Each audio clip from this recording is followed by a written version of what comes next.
সালাম আলাইকুম রহমতুল্লাহ বারাকাতুহু শেখ। সালাম রহমতুল্লাহ বারাকাত। শেখ, আমি আয়ারল্যান্ড থেকে বলছিলাম। আমার একটা প্রশ্ন ছিল এই নামাজের মাসাইলের ব্যাপারে। জি হ্যাঁ, বলেন। হ্যাঁ, প্রশ্নটা হচ্ছে যে আমি নার্স হিসেবে কাজ করি। তো অনেক সময় আমার আগে ঢুকতে হয়, যে ধরেন আমার যে ইয়ের কাজের টাইম থাকে, অনেক সময় আমার দেখা যায় যে নামাজের ওয়াক্তের আগেই আমার ঢুকতে হবে। যদি আমি নামাজে ঢুকি তখন ওই সময় আর নামাজ পড়ার আসলে সিচুয়েশন থাকে না। প্লাস আপনার হুম। এই মানে যখন আমি শেষ করি বা ফ্রি হই তখন ওই অনেক সময় ওয়াক্ত চলে যায়। এই ক্ষেত্রে কি আমি একটু আগে নামাজের ওয়াক্ত আসার আগে এ, নামাজ পড়তে পারবো? মানে আমি সবসময় করি না, মাঝে মধ্যে এটা হয় আর কি। এটাই আমার প্রশ্ন। জাজাকাল্লাহ খাইরান। একটি ফর্মুলা জানেন যে সময়ের আগে কোনো সালাত জায়েজ নেই, হবে না, বুঝছেন? এই ক্ষেত্রে যেটা সবচেয়ে উত্তম পন্থা এরকম পরিস্থিতিতে, সেটা দুই ওয়াক্ত জমা করা, জোহর আসর জমা করে নেওয়া আর মাগরিব এশা জমা করে নেওয়া।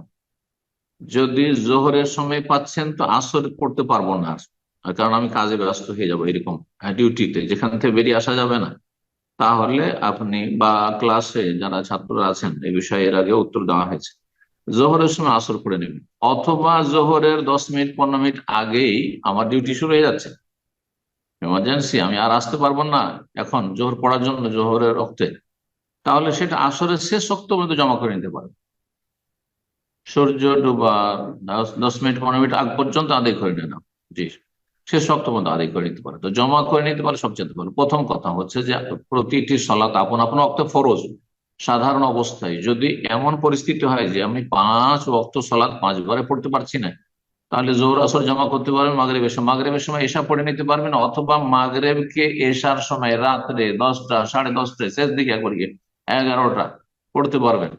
এমনকি কিছু কিছু কিছু হলো যদি অনুত্তম, কিন্তু যদি দেখা যায় যে সেটাও হচ্ছে না, অর্ধেক রাত পার হয়ে চলে গেল, তবুও অক্ত আছে, কারণ তার অক্ত নিরুপায় ব্যক্তির জন্য ওয়াক্তে ইজতেরার হচ্ছে ফজর আজান পর্যন্ত, জি এশার, তাহলে এইরকম পরিস্থিতি আদায় করতে পারবেন। সেটাও যদি সম্ভব না হয়, তাহলে আপনি কাজ করতে করতে, আরেকটি অবস্থা হচ্ছে যে কাজ করতে করতে জোরে নাই জোরে উপস্থিত করতে হবে, এই সারাতে যতটা করতে পারলেন কাজ করতে করতে, কাজ করার ফাঁকে সুন্নত পড়লেন না আপনি, কোনো প্রয়োজন নেই সেখানে, শুধু ফরজ 4 রাকাত পড়ার জন্য 5 মিনিট।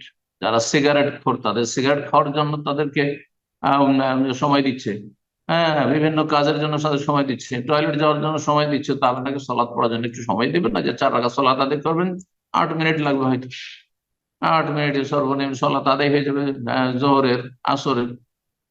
তো এইভাবে ফাত্তাকুল্লাহ মাস্তাতা, যথাসাধ্য আল্লাহকে ভয় করো, যথাসাধ্য আল্লাহকে ভয় করো।